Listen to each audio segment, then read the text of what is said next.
जी हाँ दोस्तों, स्वागत है आपका इस वीडियो चैनल। तो दोस्तों आज की इस वीडियो में बात करने वाले हैं एमपी बोर्ड रिजल्ट के बारे में। जैसा कि आप सभी को पता है कि 10वीं क्लास और 12वीं क्लास का रिजल्ट 25 मई को दोपहर के 12:30 बजे 2023 का रिजल्ट जारी कर दिया गया है। लेकिन जब आप अपना वहाँ पर रिजल्ट देख रहे हैं तो रिजल्ट में यानी कि इस तरह का रिजल्ट जो आता है उस रिजल्ट में आपको GRTH दिखाई देता है। क्या दिखाई देता है? GRTH। आपके किसी सब्जेक्ट के आगे, आपके किसी विषय के आगे GRTH लिखा हुआ दिखाई देता है आपको।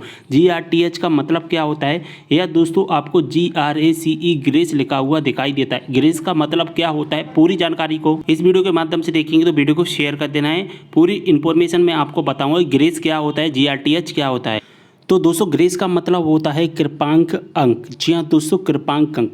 कृपांक अंक का मतलब है कि आपको कृपा करके पास किया गया है। इंग्लिश में अपन ग्रेस कहते हैं, GRTH कहते हैं, GRACE कहते हैं, और हिंदी में कृपांक अंक। यानी कि जब आप किसी एक विषय में फेल हो रहे होते हैं तो कृपा करके आपके ऊपर कृपा करके आपको पास कर दिया जाता है। देखिए यहाँ 10वीं और 12वीं में किसी भी एक विषय में दिए जा सकते हैं। 10वीं में दिया जा सकता है, 12वीं में भी दिया जाता है, और केवल आपको एक ही विषय में देखने के लिए मिलेगा। जी हाँ दोस्तों, केवल आपको एक ही विषय में देखने के लिए मिलेगा। अब एक विषय में कब दिया जाता है?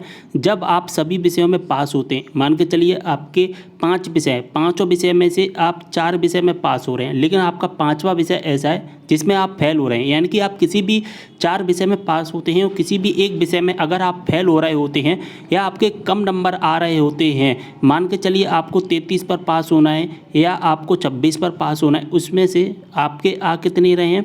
आपके 1 नंबर कम आ रहा है, आपके 2 नंबर कम आ रहे हैं, आपके 3 नंबर कम आ रहे हैं, तो क्या किया जाता है? आपको पास कर दिया जाता है।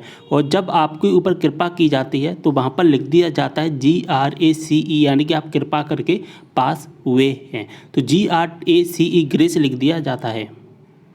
अब दोस्तों आपको ये तो पता चला गया ग्रेस मार्क क्या होता है। और ग्रेस मार्क केवल एक विषय में दिया जाता है जब आप 4 विषय में पास होते हैं और एक विषय में फेल होते हैं। अब कितने नंबर का ग्रेस दिया जाता है? जैसा कि देख पा रहे हैं MPBSC हमने ग्रेस लिस्ट की, या जिस तरह से ग्रेस दिया जाता है उसकी जो रूल बुक है वो डाउनलोड कर लिया। और यहाँ पर मैं आपको बता देता हूँ कि जो रूल बुक में लिखा गया है प्रश्न नंबर 11 में कि मंडल की हाई स्कूल एवं हायर सेकेंडरी परीक्षाओं में कृपांक नीति क्या है। तो यहाँ पर लिखा गया है कि 2009 का एक रूल है और उसके अनुसार अगर कोई स्टूडेंट एक विषय में फेल हो रहा होता है तो फिर उसको 1% अंक दे दिया जाता है। 1% अंक का मतलब होता है कि कम से कम 6, कम से मतलब मिनिमम 6 होता है, अधिकतम 6 अंक। और अधिकतम 6 अंक किसे दिया जाएगा? 10th क्लास के स्टूडेंट को 6 अंक और 12th क्लास के स्टूडेंट को 5 अंक। यानी कि 10वीं क्लास में अधिकतम 6 अंकों का ग्रेस दिया जाता है और 12वीं क्लास में अधिकतम 5 अंकों का ग्रेस दिया जाता है। ओके, यानी कि आप पासिंग मार्क्स से अगर 6 नंबर तक कम होंगे केवल एक विषय में, पासिंग मार्क है, पासिंग मार्क्स से अगर 6 विषय में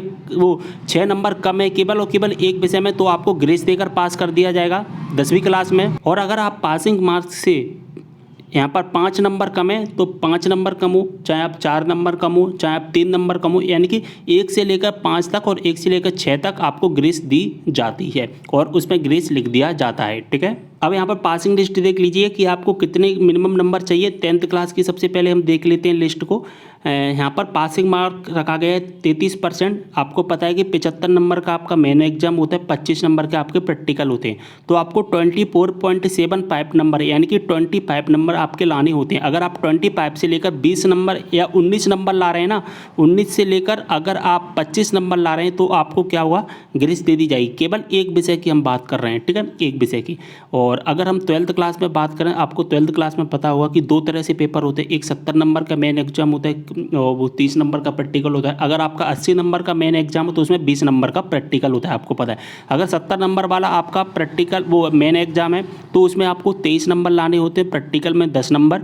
और अगर आपका 80 वाला है तो उसमें आपका पासिंग मार्क यहाँ पर 26 नंबर का और 7 नंबर का यहाँ पर रखा गया है। अगर आप इस पासिंग मार्क से अगर आप 1 से लेकर 6 या 1 से लेकर 5 नंबर तक कम आते हैं एक विषय में तो आपको ग्रेस देकर पास कर दिया जाता है। अगर आप 4 विषय में पास हैं, एक विषय में फेल है, तो आपको ग्रेस देकर यहाँ पर पासिंग मार्क के बराबर कर दिया जाता है और आपको पास कर दिया जाता है। तो उम्मीद कर रहा हूँ पूरी इन्फॉर्मेशन समझ में आ गई होगी आपको। वीडियो को शेयर कर देना है सभी के साथ में। जैसा कि देख पा रहे हैं हमने एक स्टूडेंट का रिजल्ट डाउनलोड कर लिया और यहाँ पर जैसा कि देख पा रहे हैं एक इनका विषय है सोशल साइंस। ठीक है, सोशल साइंस में इनको क्या दिया गया है? GRTH लिखा गया है।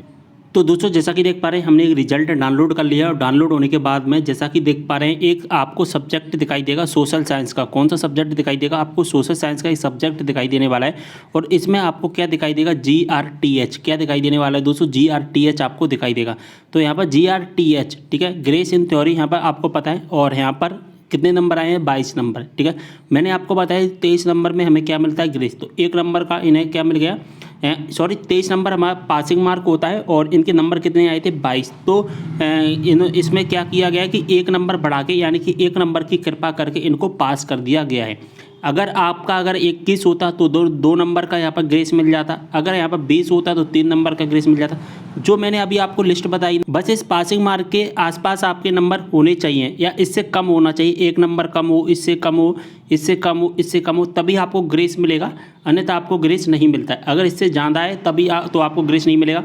और जैसे आपके 5 विषय हैं उनमें से आप 4 में पास हैं और 1 में फेल है तो आपको ग्रेस मिलेगा। उम्मीद कर रहा हूँ पूरी इन्फॉर्मेशन समझ में आ गई। वीडियो को शेयर कर देना। मिलते अगली वीडियो में एक और जानकारी के साथ, तब तक के लिए बाय।